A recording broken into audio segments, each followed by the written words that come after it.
आज हम बात कर रहे हैं जीटीएल इंफ्रास्ट्रक्चर की।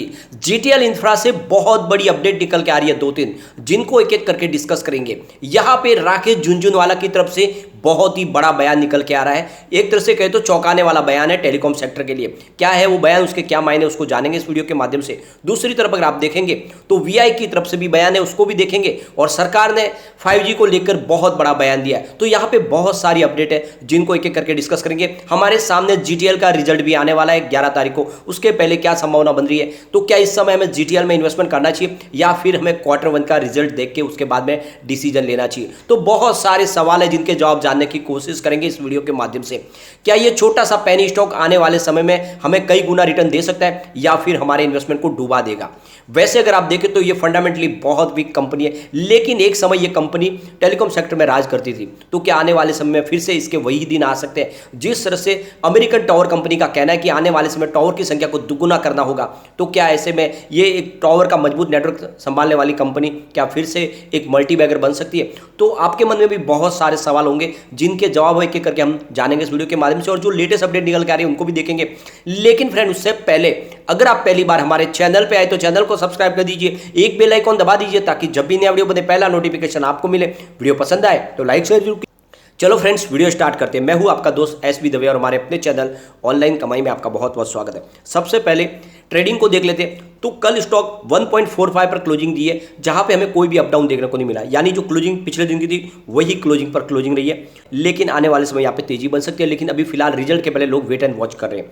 यहाँ पे वॉल्यूम को देखें तो बीएससी में 2,60,57,000 का वॉल्यूम सामने 1,54,62,000 की डिलीवरी उठाएगी। डिलीवरी का परसेंटेज 59.34% है। यहाँ पे इसके वॉल्यूम को अगर हम एनालिस करें, पिछले एक महीने पहले इसका 8 करोड़ का वॉल्यूम था, 1 वीक पहले 10 करोड़ का वॉल्यूम होता, और परसों इसका 16 करोड़ का वॉल्यूम था, कल 5 करोड़ का वॉल्यूम। तो वॉल्यूम में आपको कमी दिखाई देगी, और इसके पीछे वजह यही है कि कोई भी रिजल्ट के बाद में ही डिसीजन लेना चाहता है, इसीलिए यहाँ पे आपको वॉल्यूम थोड़ा सा स्लो होता वो दिखाई देगा। यहाँ पे आप देख सकते हो 1.05 इसका 52 वीक का लो है, 3 रुपीज़ इसका 52 वीक का हाई है। फिलहाल स्टॉक 1.45 यानी ऊपर की लेवल से आधी कीमत में स्टॉक आपको मिल रहा है। और अब 11 तारीख को कंपनी अपना रिजल्ट भी डिक्लेयर करने वाली है, और यहाँ पे आप देख सकते हो कि जो ट्रेडिंग विंडो है वो क्लोज कर दी गई है। तो ट्रेडिंग विंडो 13 तारीख से खुलेगी उन लोगों के लिए जो कंपनी से संबंधित है, चाहे एम्प्लॉयज़ हो या बोर्ड मेंबर हो या फिर प्रमोटर। पे जो लेटेस्ट अपडेट निकल के आ रही है, हमारे टेलीकॉम मिनिस्ट्री की तरफ से एक बड़ा बयान निकल कर आया है। यहाँ पे देवनीश चौहान की तरफ से उनका कहना है कि आने वाले महीने में 5G टेक्नोलॉजी लॉन्च हो जाएगी, यानी हमारे सामने 5G टेक्नोलॉजी की सर्विस शुरू हो जाएगी, उसका हम आनंद उठा पाएंगे। और उनका कहना है कि एक नए युग की शुरुआत होगी।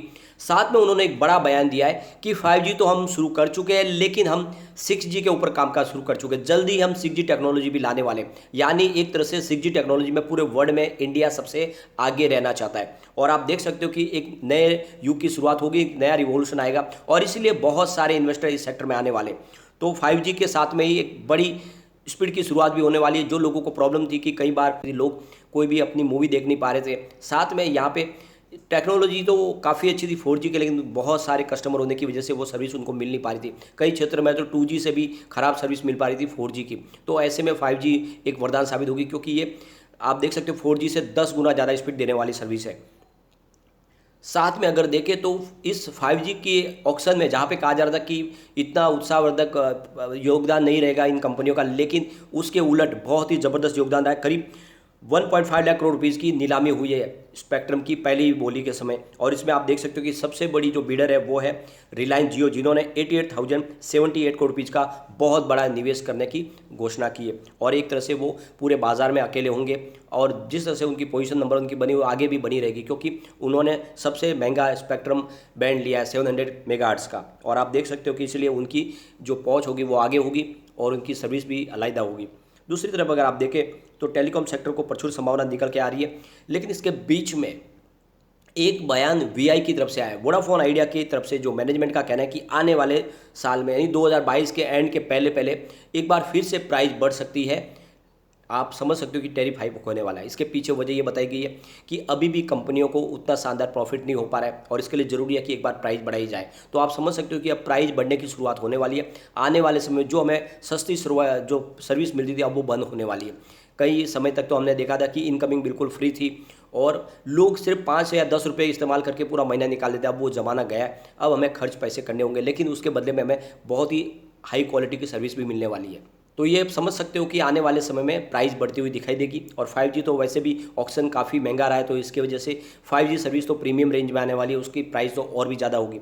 इसके बीच में हमारे जो बाजार के सबसे बड़े जो जानकार है, जो बाजार को अच्छे से प्रिडिक्ट कर सकते हैं, यानी जिसको इंडियन स्टॉक मार्केट का वॉरेन बफेट कहा जाता है, राकेश झुनझुनवाला, उन्होंने एक बहुत ही ज़्यादा चौंकाने वाला बयान दिया है। उनका कहना है कि उनको इस टेलीकॉम सेक्टर में कोई भी संभावना दिखाई नहीं दे रही है। उनके हिसाब से इस सेक्टर में निवेश नहीं करना चाहिए।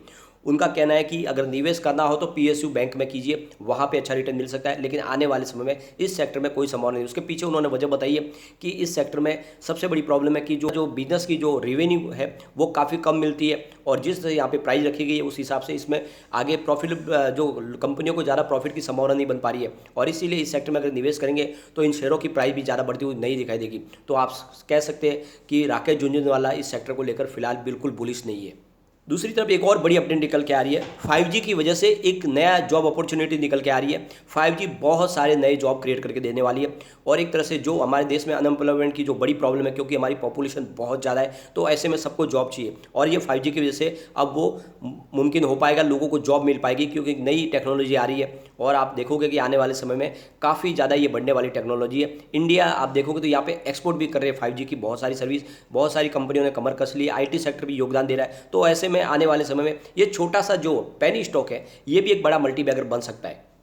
दूसरी तरफ एक टेलीकॉम सेक्टर के लिए बड़ी गुड न्यूज निकल के आ रही है। यहाँ पे जो रिपोर्ट निकल के है वो कह रही है कि आने वाले 2030 तक टेलीकॉम टावर मार्केट है उसके CAGR में 5% की बढ़त देखने को मिल सकती है आने वाले 2030 तक, जो 240.6 बिलियन रह सकता है। तो यहाँ पे आने वाले समय में प्रचुर संभावना निकल के आ रही है टेलीकॉम टावर सेक्टर के लिए।